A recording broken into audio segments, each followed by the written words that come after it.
Assalamualaikum warahmatullahi wabarakatuh. Alhamdulillahirabbil alamin wa bihi nasta'in wa ala umuri dunya waddin. Sayyidina wa maulana Muhammadin amma ba'du. Kembali lagi di channel Alania TV bersama saya, bukan Ustadz, tapi saya ingin sharing kepada antum semua yang ada di dunia maya tentang bagaimana kita membuka rezeki di awal pagi, atau bagaimana cara kita mensyukuri rezeki yang diberikan Allah kepada kita semuanya. Ini bukan pengajian dan ini bukan kajian. Saya hanya ingin sharing kepada kalian semuanya. Dan tak lepas dari itu, saya juga masih belajar dan masih sangat rendah keilmuannya. Ada sebuah dalil firman Allah Subhanahu wa taala di dalam Quran surat Az-Zariyat ayat 51 sampai 58. A'udzu billahi minasyaitonir rajim. Bismillahirrahmanirrahim. Innallaha huwar razzaqud dzul quwwatil matin. Yang artinya, sesungguhnya Allah dialah Maha Pemberi rezeki yang mempunyai kekuatan lagi sangat kokoh. Jadi buat kalian semuanya, penonton setia channel Alania TV, bahwa yang namanya rezeki itu bisa datang dari mana saja. Min haitsu la yahtasib. Rezeki yang datang dari arah mana saja dan tiada kita sangka-sangka. Tiba-tiba kalau kita kepingin motor, pasti ada jalannya. Kalau kita pengen beli makan, itu pasti ada yang mentraktir dan lain sebagainya. Nah, bagaimana cara kita mendapatkan rezeki dari Allah Subhanahu wa taala? Tentunya yang paling utama adalah kita harus bekerja, kita harus berkarya, kita harus mempunyai sebuah keterampilan. Apa yang kita berikan itu bermanfaat untuk manusia, untuk umat dan lain sebagainya. Nah, banyak orang yang bertanya kepada saya, bagaimana cara mendapatkan rezeki yang banyak dan barokah? Sebenarnya hal itu tidak perlu kita tanyakan dan tidak perlu Anda mengharapkan rezeki yang seperti itu. Karena apa? Banyak sekali orang yang bertanya, bagaimana caranya agar bisa kaya? Bagaimana caranya agar kita bisa sukses? Dan bagaimana caranya agar kita hidup bahagia? Kita tidak usah mempertanyakan hal-hal semacam itu. Bahwa kebahagiaan orang, rezeki orang, kekayaan orang itu ada porsinya masing-masing. Dan di dalam dunia ini, kaya dan miskin itu pasti ada. Karena apa? Karena Allah menciptakan manusia ada dua versi, yaitu orang kaya dan orang miskin.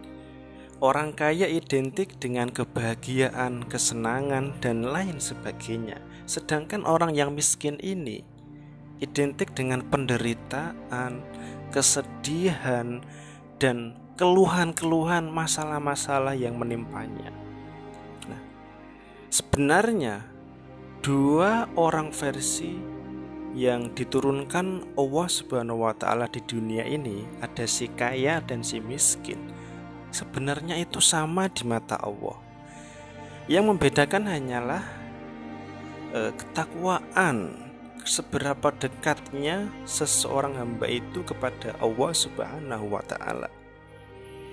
Di sisi lain ada orang kaya, di sisi lain ada orang miskin. Semuanya itu ujian, semuanya itu cobaan. Cobaan yang diberikan Allah kepada hambanya. Kalau Anda mungkin diberikan cobaan atau ujian, oleh Allah berupa kekayaan, maka Anda harus bisa mengatur keuangan Anda. Anda jangan pelit, Anda harus menjadi orang yang dermawan. Kalau pengen sedekah di Lasnas Yatim Mandiri gitu, karena fokusnya untuk yatim dan duafa. Buat kalian-kalian yang miskin, jangan merendahkan diri Anda seolah-olah Anda itu mengungkapkan bahwa Allah itu tidak adil. Kenapa dia kaya dan kenapa si miskin itu tetap miskin? Karena sudah potongan awae. Kalau dalam bahasa Indonesia itu sudah bagiannya dia menjadi orang yang miskin. Sedangkan orang yang kaya itu sudah ditakdirkan Allah menjadi orang yang kaya. Kalau kita melihat sejarah sahabat Rasulullah SAW sendiri, ada yang kaya juga ada yang miskin. Contohnya Abdurrahman bin Auf merupakan sahabat Rasul yang sangat kaya raya, tapi beliau sungguh dermawan. Ada lagi sahabat Rasul yang dulunya itu menjadi budak, Bilal bin Rabah, menjadi budak miskin dan lain sebagainya. Nah, sama dengan kehidupan kita sekarang, bahwa banyak motivator-motivator di luar sana yang seolah mengebu-ngebu, ayolah kamu harus menjadi orang yang kaya, magnet rezeki, the power of rich, menjadi crazy rich dan lain sebagainya, yang kebanyakan di media sosial. Mohon maaf ya, banyak orang yang dikit-dikit pamer, baru beli motor saja diposting, dipamerin, baru beli iPhone versi terbaru dipamerin, semuanya serba dipamerkan. Punya istri cantik dipamerin di media sosial. Memang benar, media sosial itu memang tujuannya untuk pamer. Tapi kalau untuk pamer kekayaan, apa gunanya? Kalau Anda pamer tentang keilmuan, tentang bagaimana cara kita mendekatkan diri kepada Allah, itu nggak apa-apa, lewat kajian, ceramah, dan lain sebagainya seperti ini. Kalau Anda semua hanya membuat konten pamer-pamer harta, berapa outfit lo, ini akan meresahkan orang-orang di luar sana yang masih kismin, yang masih miskin. Seolah-olah orang miskin itu terdiskriminatif dengan adanya orang-orang kaya yang sudah kaya, sombong, pamer di medsos, dan tidak pernah sedekah. Na'udzubillah min dzalik. Nah, maka dari itu, kepada kalian semuanya yang mungkin masih bertanya-tanya, apa sih trik agar kita selalu mendapatkan rezeki, selalu hoki terus? Tidak usah berharap seperti itu. Kalau kata Sujiwo Tejo, kalian besok sudah pesimis tidak bisa makan saja, itu sama halnya kalian sudah menghina Tuhan. Dalam arti seperti ini, mungkin maksud Sujiwo Tejo itu ada sebuah hadis yang menerangkan bahwa kita belajar dari seekor semut. Nah, semut saja bisa makan, bahwa hewan sekecil semut itu Allah kasih rezeki, Allah kasih makan. Apalagi kalian sebagai seorang manusia, pasti ada rezeki dari Allah. Rezeki dari Allah itu bermacam-macam. Tidak hanya melulu soal harta kekayaan saja. Karena apa? Kita diberikan Allah kesehatan, itu juga sudah termasuk rezeki. Kita diberikan Allah anak-anak yang soleh-soleha, itu sudah termasuk rezeki. Kita diberikan keluarga yang harmonis, bahagia, meskipun hanya hidup mungkin di kontrakan atau di rumah yang kecil, tetapi penuh dengan keharmonisan, rumah tangganya rukun. itu kita harus bersyukur. Bagaimana kita tidak mensyukuri bahwa di luar sana orang-orang yang si kaya ini, orang-orang yang punya banyak duit ini, belum tentu hidupnya bahagia. Karena seperti yang saya katakan dari awal tadi, Allah memberikan kita kebahagiaan, kesuksesan, kekayaan itu sudah ada porsinya masing-masing kok. Urip iku sawang sinawang. Kita tidak perlu melihat tetangga yang lebih kaya, tetangga kita lebih sukses, tidak perlu. Kita tidak perlu melihat kawan-kawan kita, teman-teman kita, oh kok dulu kita satu alumni, kok sana karirnya sukses, bisnisnya lancar, ada yang jadi pejabat, ada yang jadi TNI, polisi, PNS. Kita tidak perlu berpikir sejauh itu. Bagaimana kita bisa fokus terhadap diri kita sendiri. Jangan kita melihat rumput di sebelah sana yang mungkin kita melihatnya itu dipandang enak. Belum tentu orang kaya-kaya yang di sini tuh hidupnya enak. Karena saya punya banyak cerita dan banyak pengalaman dan banyak bergaul dengan orang-orang konglomerat, orang-orang kaya. Itu kebanyakan mereka malah kehidupannya jauh lebih menderita. Bagaimana tidak? Saya punya seorang teman. Dia itu kaya karena menuruti gengsi dalam kehidupannya. Nah, kita melihat saat saya pergi ke kantor, dia memakai barang-barang mewah, jamnya Rolex, sepatunya pantofel yang harganya mungkin 5 jutaan. Yang kalau dia keluar itu outfit yang mahal-mahal itu pasti ada.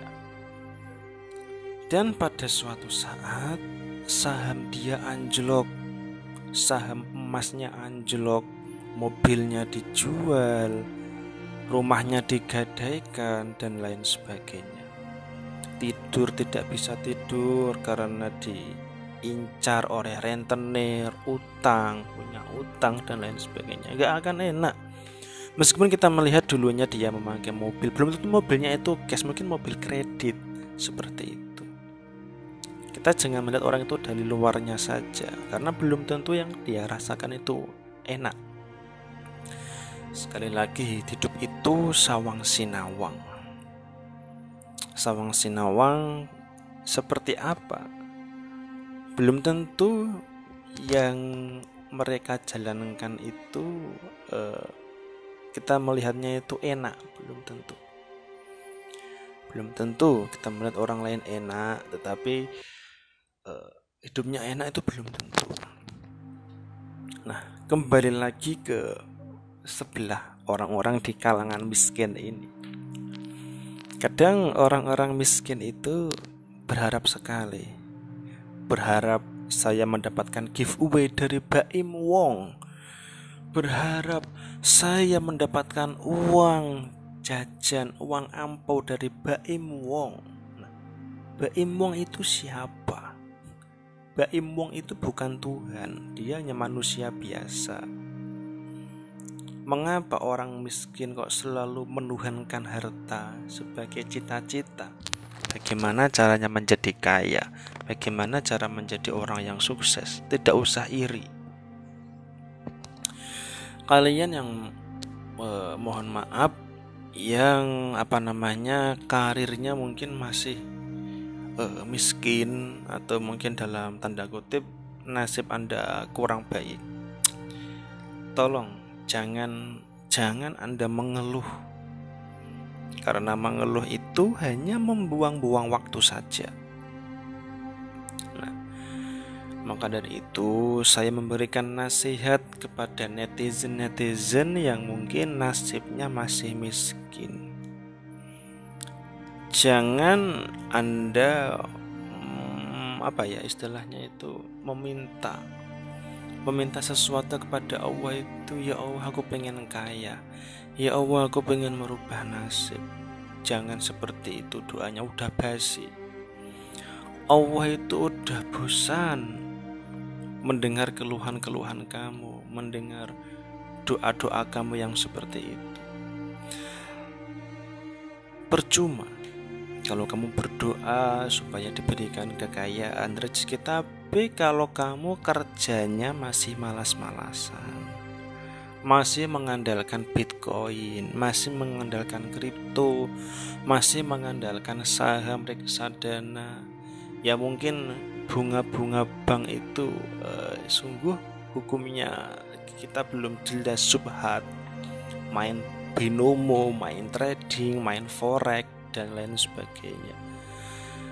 Kalian ingin mencari uang tapi dengan cara yang instan, dengan cara yang mungkin Anda ternak tuyul atau babi ngepet, itu adalah cara-cara yang salah.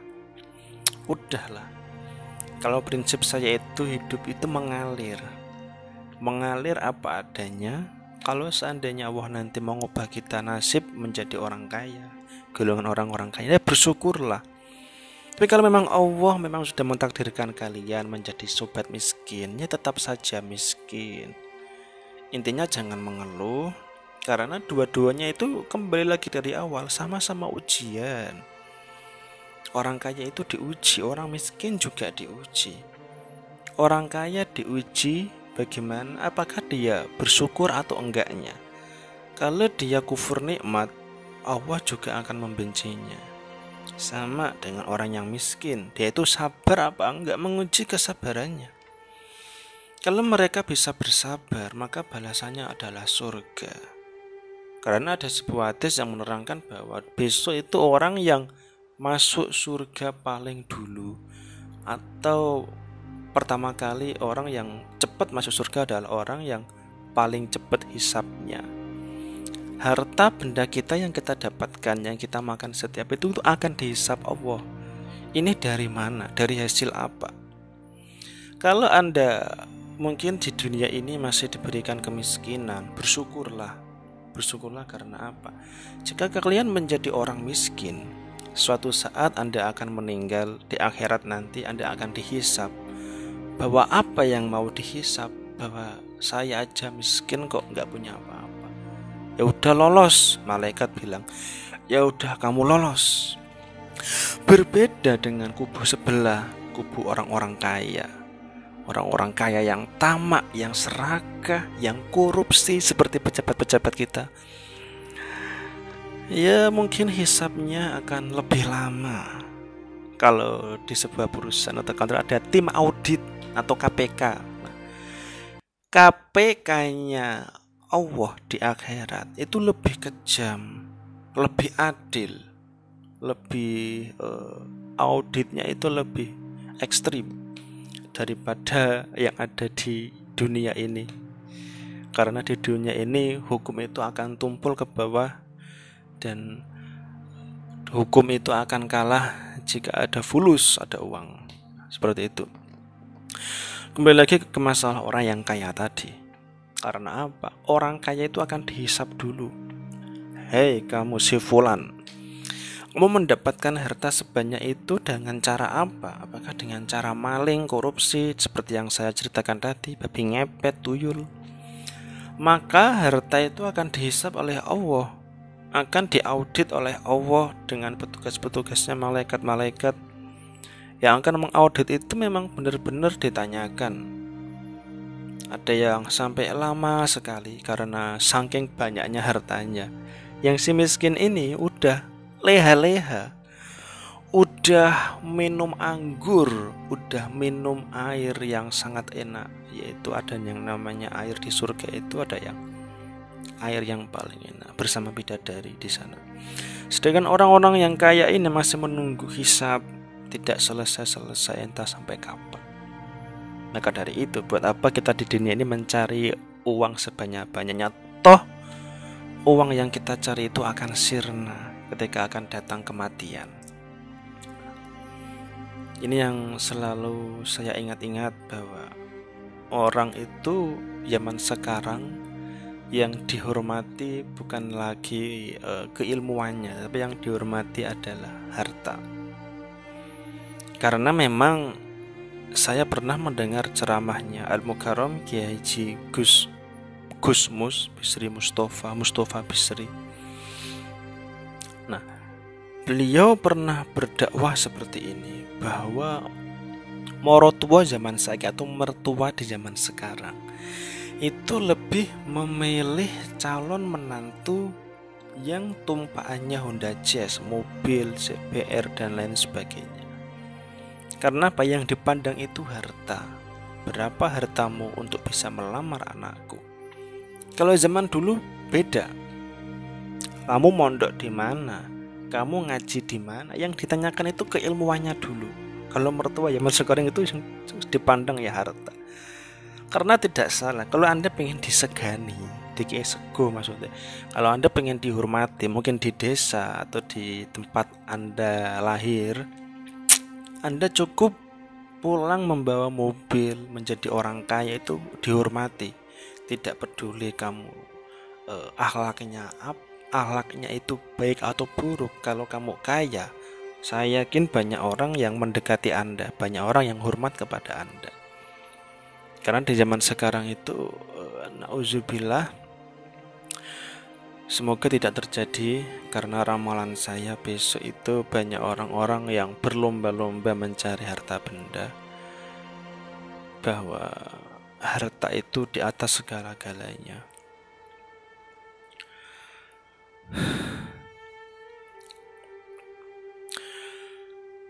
Mungkin ini bukan ceramah, ini bukan pengajian, saya hanya sekedar sharing saja bahwa kebahagiaan hidup seseorang itu tidak bisa ditentukan oleh materi.